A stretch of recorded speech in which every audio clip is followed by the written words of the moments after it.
Como le prometí, estamos aquí. Jueves de contenido. No está Luisín Mejía hoy, está de viaje.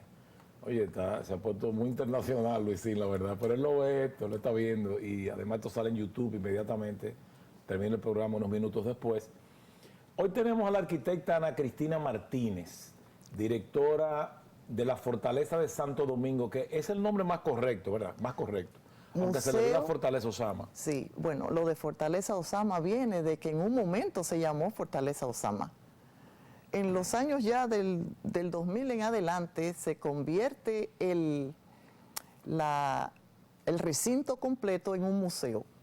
Entonces comienza a ser Museo Fortaleza de Santo Domingo, sí, como parte de la primacía de Santo Domingo. Claro. Y además de que al inicio se llamó Fortaleza de Santo Domingo. Sí, la verdad, protegí el Osama y protegí el mar. Exacto. Interesante. Ana Cristina, entonces tú eres directora actual de la Fortaleza de Santo Domingo, la Fortaleza Osama.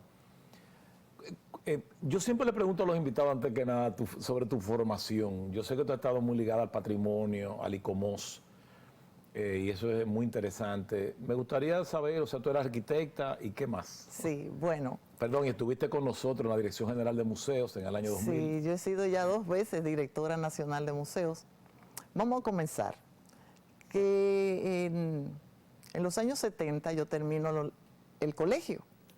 Y entonces mi madre había sido seleccionada por el arquitecto Eugenio Pérez Montaz y todo el equipo que don Moncito Báez, como el grupo de maestras eran 3, que iban a trabajar con la parte de la historia y la educación en los museos y en todo lo que iba a ser eso nuevo que estaba haciendo la renovación o rehabilitación de lo que fue el Centro Histórico de Santo Domingo con ese proyecto de la Comisión de Monumentos. Realmente, al ella llegar... Que un paréntesis, porque este programa es educativo. Sí. Aquí había en un momento dado una dirección nacional de patrimonio que era cultural, pero ahora es monumental. Exacto. Y estaba la Comisión de Monumentos. Siempre entendimos que era una especie de redundancia. Fíjate que en la política del presidente Luis Abinader, las instituciones que solapan, lo que está haciendo es concentrarle en una. Exacto. Porque se economiza un gasto y no se diluye también el trabajo. Sí. Prosigue, por favor. Exactamente. Entonces, en ese momento, en los años 76, 77, operaba como oficina de patrimonio cultural, pero también estaba la Comisión de Monumentos, manejada por don Moncito Báez. Yo entro cuando el arquitecto, que era precisamente el rector de la UNFU, cuando la UNFU tenía todo su esplendor, y entro a ser guía bilingüe del Alcázar de don Diego Colón. Termino la escuela, entro a la universidad a estudiar arquitectura y conozco personas que van ligadas al patrimonio, sobre todo el arquitecto director, y luego entra, porque duré duré 10 años. Entró después Víctor Bisonó. Entra el arquitecto Víctor Bisonó. Un gran hombre. Un gran arquitecto, y realmente con el arquitecto Bisonó ya se hace el logo de la Oficina de Patrimonio Cultural, que al día de hoy sigue siendo el logo de la Oficina de Patrimonio Monumental. Ese logo se diseña porque él, junto con el equipo de arquitectura de ese momento, trabajaron el logo. Pero ¿qué pasa? En ese momento, todos los que trabajábamos en museo, como estaba el boom, o sea, estaban los técnicos, los historiadores, los etnólogos, los arqueólogos, todo el equipo estaba trabajando o en el Museo de Casas Reales, o en el Museo Alcázar de Diego Colón, en la Fortaleza, o sea, todo lo que era el centro histórico era lo más importante para ese grupo de arquitectos, Manolito García Arévalo, los historiadores Pérez Memén, Víctor Bisonó, y todo ese grupo. Doy Gautier también. Doy Gautier, que junto con el arquitecto Víctor Bisonó trabajan lo que es las ruinas de San Francisco. Exactamente. O sea, son de los primeros restauradores, y la cabeza era Moncito Báez. Que se quedó en el aire un proyecto de don Víctor, en las ruinas de San Francisco. Sí, señor, sí. Yo recuerdo que la cabeza del proyecto de la comisión era el ingeniero Báez López Peña, Moncito Báez, querido por todos Mi nosotros. profesor. Él manejaba todo lo que era el área de la comisión. Fíjese, en ese momento, como le decía, yo llego al Alcázar como guía bilingüe, en vista de que yo estaba estudiando arquitectura. Mi mamá estaba en el Museo de Casas Reales, que acababa de ser terminada su restauración. Entonces, pues fui enamorando, porque este es un trabajo de amor. Y le fui teniendo respeto a la ciudad colonial y todo lo que era la historia. Yo llego y solamente sé de matemáticas, ciencias naturales. Yo era estudiante de ballet, yo bailaba ballet, comencé con Ana Pavlova, que era el Ladia de Cuello, luego pasé con María Cristina, una mexicana que vino a enseñar danza moderna, y luego paso con Clara Elena Ramírez ya en mis últimos años.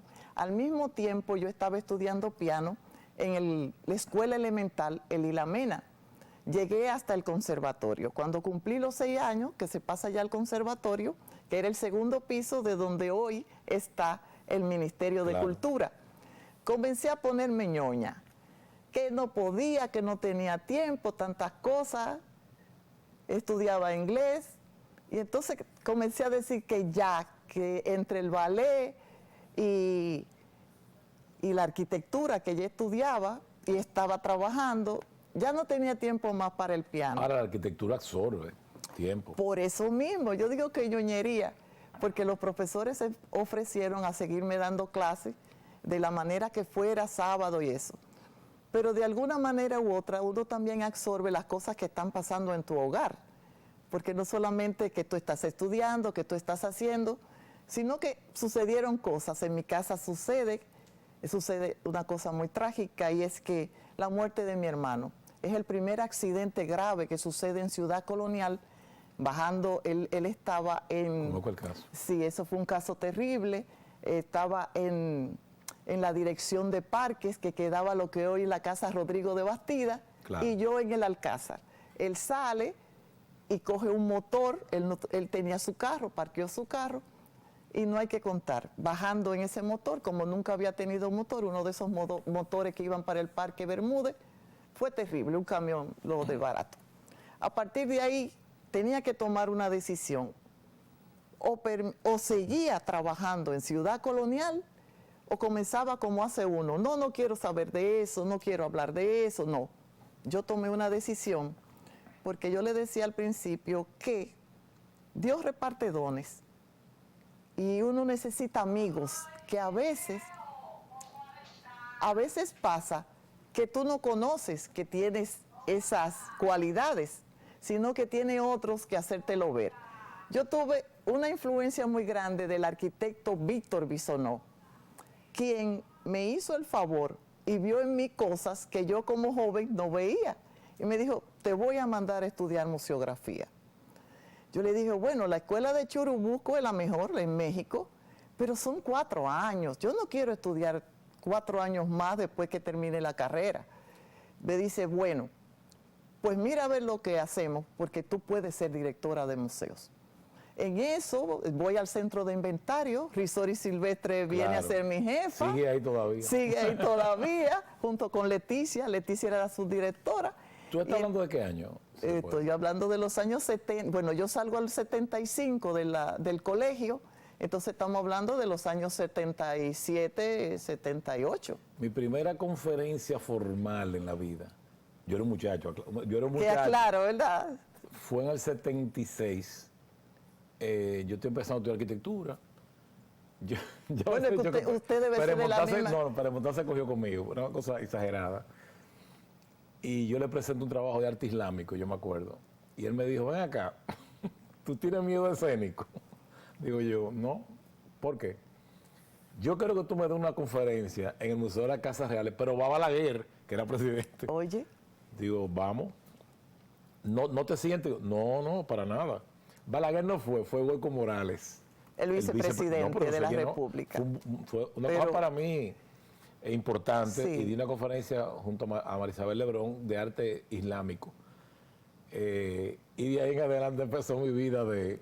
Tú sabes que en muchos procesos, yo para Montal tengo un aprecio especial, porque él ha tenido que ver conmigo. En muchos procesos, él me pidió que hiciera mi doctorado. Que yo le dije, yo no puedo. No, tú tienes que poder.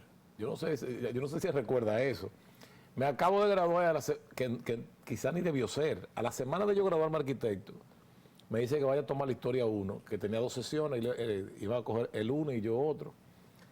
Digo, profesor, pero es que ¿cómo yo no puedo? O sea, yo no tengo la capacidad, que me salió con una cosa que yo, hasta el día de hoy, yo le pregunté al otro día y se río. Yo me siento incapaz. Aquí hay gente más incapaz. Digo, usted me quiso decir que yo soy incapaz, pero hay gente más incapaz. No. No, yo sé que no, por Dios, porque me tiene mucho cariño. Y siempre le agradezco a él que en muchos procesos ha tenido que ver en mi vida. Y fue en el Museo de las Casas Reales, tenía un prestigio tremendo el museo. Me parece que Rosa María Vicioso estaba también allá en algo. En el voluntariado. En el voluntariado. En el voluntariado de las Casas Reales. Y no he tenido, con todo el respeto, ¿verdad?, que yo extraño Casa de Bastida. Yo lo creo. Para mí era el patio más hermoso y la vida cultural. Y la vida cultural era lo más importante. Rosa María hizo un gran trabajo. Yo eso lo reconozco, o sea, tremendo trabajo. Yo dije, y me tocó, recuérdese que usted era viceministro, yo era la directora general de los museos, que no quiero brincar porque quiero llegar rápidamente. Bueno, después de todo eso que yo dije, decidí, por eso, como dice usted, el arquitecto Eugenio Pérez Montaz, el arquitecto Víctor Bisonó fueron para mí 2 pilares. César Iván pero César Iván, aunque estaba involucrado, en ese momento era en llave de mi mamá. Él era en llave de mi mamá y tiene que ver con el nombramiento de ella como directora, encargada de mucha gente. Entonces, ¿qué pasa? Pero directamente era Eugenio Pérez Montaz y el arquitecto Víctor Bisonó. Pero surge una persona que mi mamá fue su profesora, y es Fran Moya Pons. Claro. Que tenía su oficina ahí en las Atarazanas Reales. Yo no era guía bilingüe, ya yo fui escalando porque yo me preparé a preparar los inventarios. Cuando me enseña Risori, Leticia y todo ese equipo a hacer los inventarios de los museos, paso junto con Celide Sánchez, que era la que se encargaba de hacer los inventarios de los museos, todas las fichas, pues me siento a aprender. Pero rápidamente aparece un curso de administración de museo, que el ICON lo hace en Caracas, Venezuela, auspiciado por el ICON, pero en Caracas, Venezuela. Yo quiero aclararle al público, señores, a veces quieren buscar personas. El perfil de un director de museo es también el de un gerente. Sí. Porque o sea, es una gerencia. Es un gerente. No importa que el museo sea de arte, sea de piezas subacuáticas, lo que sea, es una gerencia. Y así hay que saberla mismo manejar. es. Hay personal. A tal nivel que yo lo que soy es eso, una profesional, después que estudié arquitectura, con posgrado en administración de museo. Entonces, pues uno se queda con la fiebre, ya paso a ser la primera directora de museos. Con Víctor Bisonó ya yo tengo mi título, ya soy arquitecta y paso a ser directora nacional de museos de la Oficina de Patrimonio Cultural. Ahí uno de los recibimientos que tuve fue al vicepresidente de Estados Unidos. ¿Era quién en ese momento? El que luego fue presidente, Bush, George Bush papá, que luego, pero cuando él vino era vicepresidente. Me toca atenderlo como su edecán, yo era una jovencita y él dice, pero así mismo que me elige la embajada de Estados Unidos, usted sabe que él se cuidaba antes la gente de que ella no fuera revolucionaria, que no fuera comunista, que no fuera yo a decir algo que no iba. Y entonces entre Pérez Memén, Víctor Bisonó, le dijeron, no, esa muchacha puede ser. Pero también recibimos al rey Juan Carlos y la reina en el 2000. En el 2000, en la Fortaleza, exactamente. Entonces, pues subí, él hizo una carta preciosa, de ahí en adelante vinieron los reyes de España también al Alcázar, y así todas esas cartas fueron aumentando. Yo dije, no, esta es mi área, me voy a quedar. Y como le decía, Fran Moyapón me dice, te tienes que ir a estudiar restauración de monumentos. Ya no pierdas más tiempo, es restauración. Vete donde Esteban Prieto y dile que yo te mandé. Que ha estado ligado a la ciudad colonial. Totalmente. Más a la y catedral, sobre todo ¿verdad? la catedral, ¿no? Y fue director de la Oficina de Patrimonio Cultural. Y entonces me dice, cuando voy donde Esteban, le digo, Esteban, dice Fran Moya, dice, pero tú no tienes que venir aquí por Fran Moya. ¿Qué tú quieres? Digo, me quiero ir a Gainesville, a la Universidad de Florida, que había tenía un acuerdo el PIC. con la UNPU. Claro, la UNPU y el PIC, lo que se yo llamó. Por tonto no me fui 6 meses No a me impartir diga. docencia. Era un intercambio profesor. Sí, entonces nos fuimos se llamaba el proyecto el PIC, Preservation Institute of Caribbean, que era preparando profesionales para los 500 años del descubrimiento de América. Nos fuimos durante 3, 4 años, o sea, diferentes países, y el último se hizo en la UNFU. El último curso, el PIC lo hizo en la UNFU. 1992. Es por ahí, exactamente. Pero, sí, claro. Pero ya en el 90 que se declara por la UNESCO Patrimonio de la Humanidad. Exactamente. Ya nosotros logramos, yo digo nosotros porque soy parte ya del equipo, pero realmente las diligencias las hace Eugenio Pérez Montá, Esteban Prieto, todo ese equipo de arquitectos, historiadores que trabajaron para esos fines. Entonces, pues bien, me quedo siendo la directora del Alcázar. Cuando yo llegué, el arquitecto Glauco, ¿usted se acuerda de Glauco? Claro. Glauco Castellano. Restaurador, Glauco y artista. Exacto, se dedicaba y a profesor mío también. Y profesor, se dedicaba a la parte de los museos, o sea, todo lo que era el mobiliario de los museos, la restauración, la conservación de los museos. Y una señora, Aida, era la encargada de personal del Alcázar. Entonces, se obvia todo eso, ya no hay un encargado y yo llego a ser directora de todos los museos del país. Cuando no era Puerto Plata, tenía que ir acá. Pero hay una persona que no he mencionado, que es mi motivación, que fue el arquitecto Teodulo Blanchard. Claro. Dándome la clase de patrimonio cultural.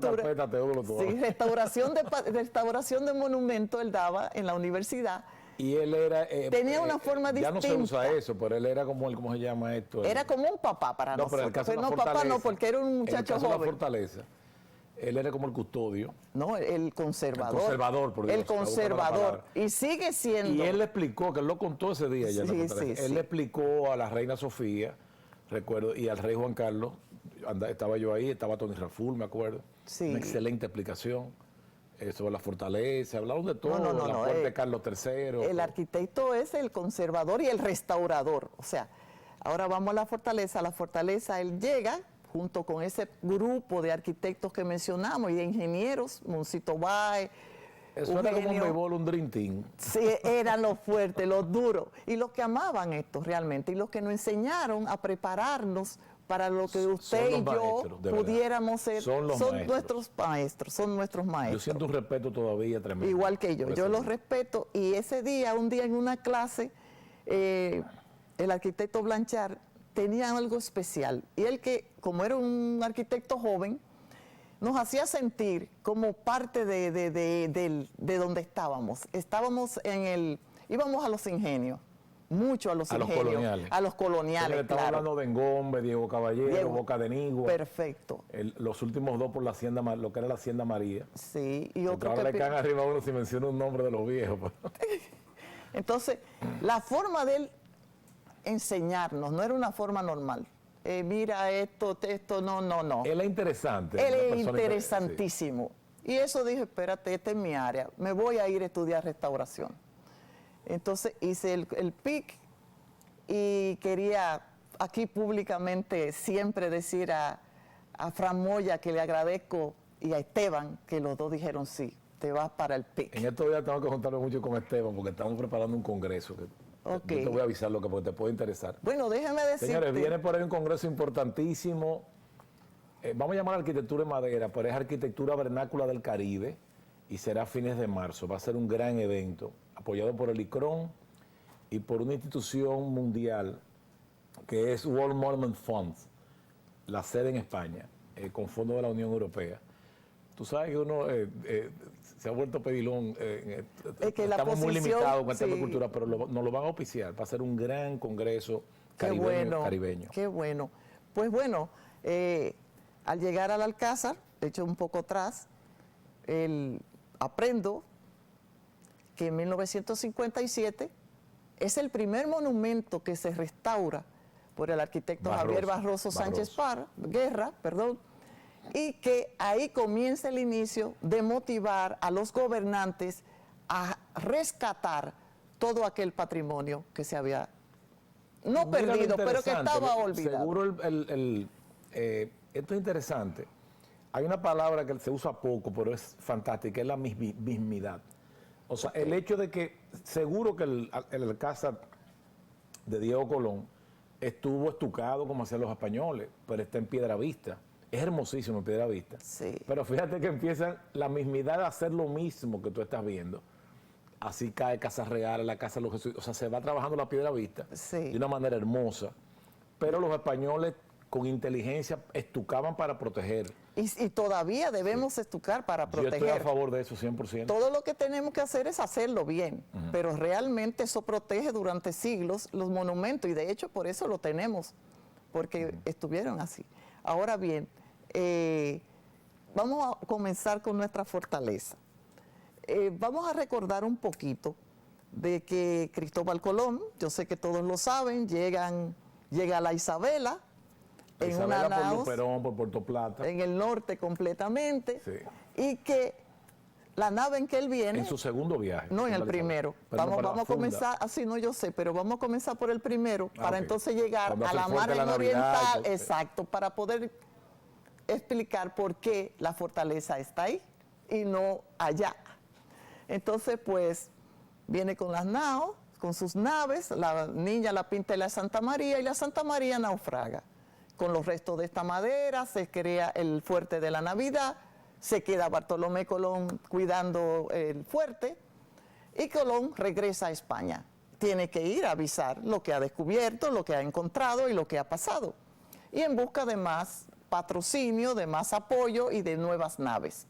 Pues ya descubrió, ya él encontró, como él escribió en su diario. Que nunca los Colón eran pésimos administradores, pero muy buenos navegantes. Muy buenos navegantes. Y sobre todo que la gente no ha entendido que Cristóbal Colón tenía un cerebro muy bien puesto.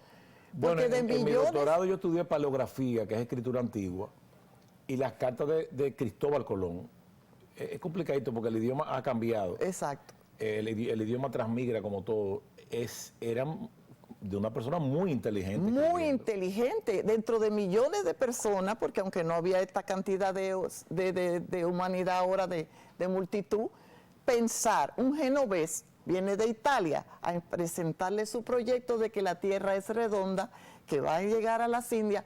Oye, no es cualquier loco, es un hombre que tiene un pensamiento. Yo tengo la convicción que desde antes de Cristo Aristóteles lo dijo. Sí, lo dijo. Aristóteles dijo que parece que uno viaja en círculo porque hay estrellas que te van apareciendo a medida que tú te vas moviendo. Sí, quiere decir que esto es circular. Y que tú te vas moviendo y se van contigo. Y en base a eso es que Alejandro Magno conquista. Conquista. Porque él dice, bueno, hay gente que creía que llegaba al horizonte y se iba a ir por un precipicio. Es cierto. Dice, no, la Tierra tú puedes llegar al oriente y conquistarlo. No, y otras personas, por eso viene la lucha. Entonces, ¿qué pasa?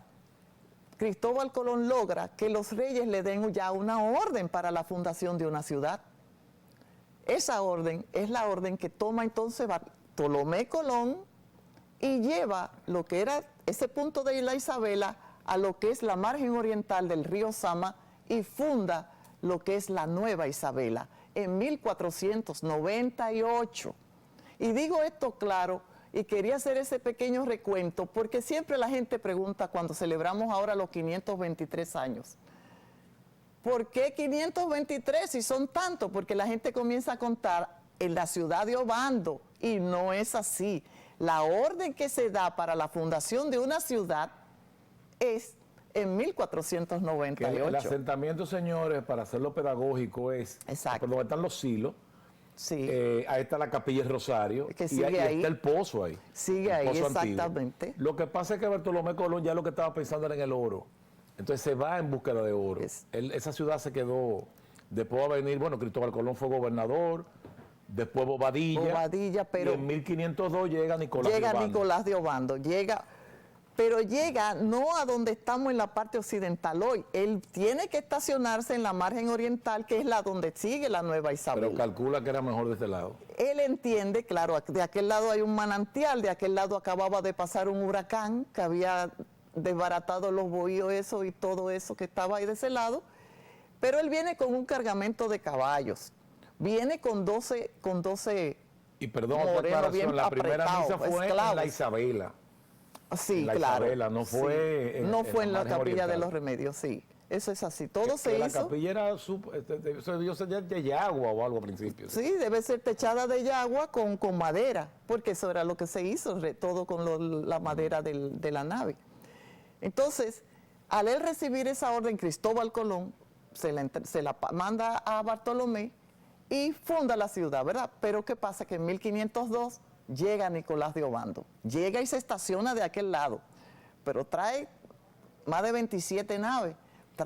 Mira, en ese viaje de Obando vino Pizarro, vino Hernán Cortés. Ya otro tipo de persona. Y vino un delincuente. No, bueno, el tal vez primer vino delincuente uno. de América, Cristóbal de Santa Clara, que era un muchachón joven, pero primero era muy inteligente y no tenía escrúpulos.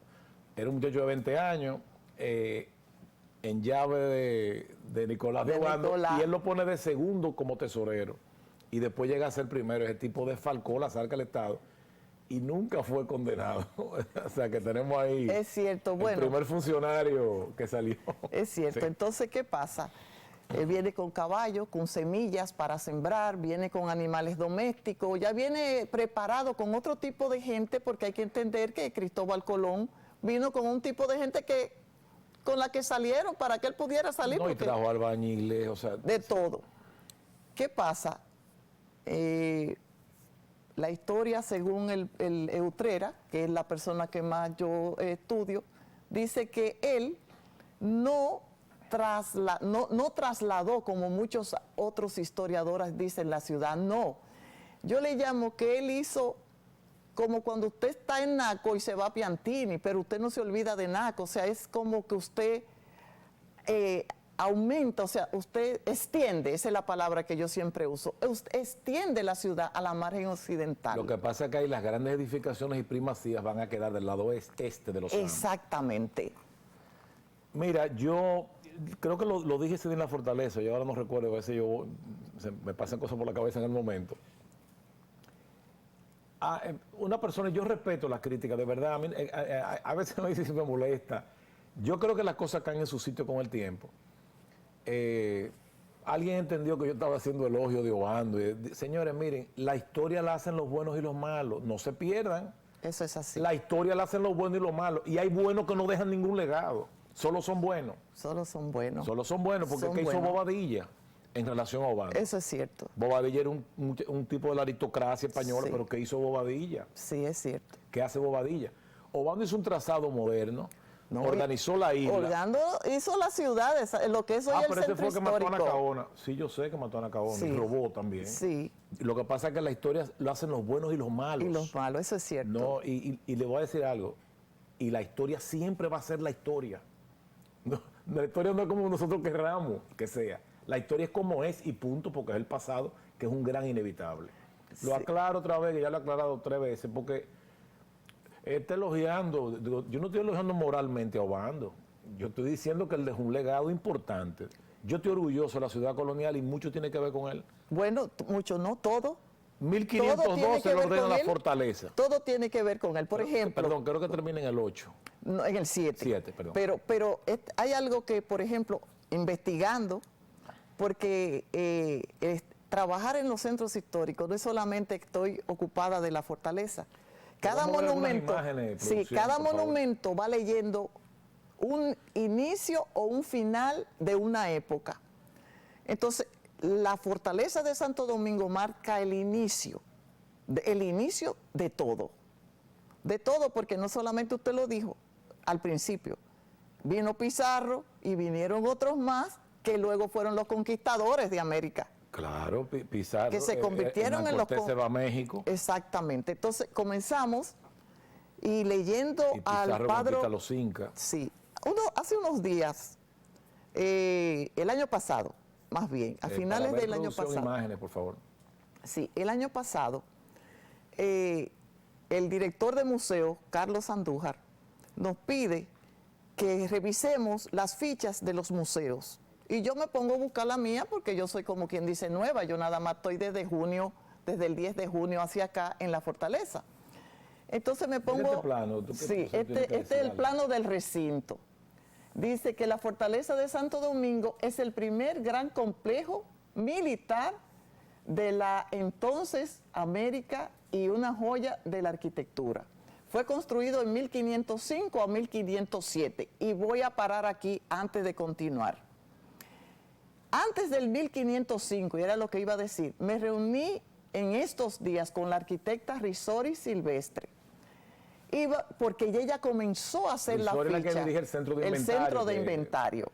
Que de paso, porque es más conocida, hermana de Sonia. Exactamente. Nuestra querida Sonia, una cantante extraordinaria. Pero tiene mucho tiempo dirigiendo el centro y además es parte del ICOMOS. O sea, fue expresidenta y para nosotros todo lo que el ICOMOS, que es el Consejo Internacional de Monumentos y Sitios, que tiene sede en UNESCO en París, y son las dos instituciones que salen de UNESCO. El ICOM, como el Consejo Internacional de Museos, del cual yo fui presidenta 2 veces. Recuerdo. Y soy tesorera desde hace 2 periodos del ICOMOS. Ok, entonces, ¿qué sucede?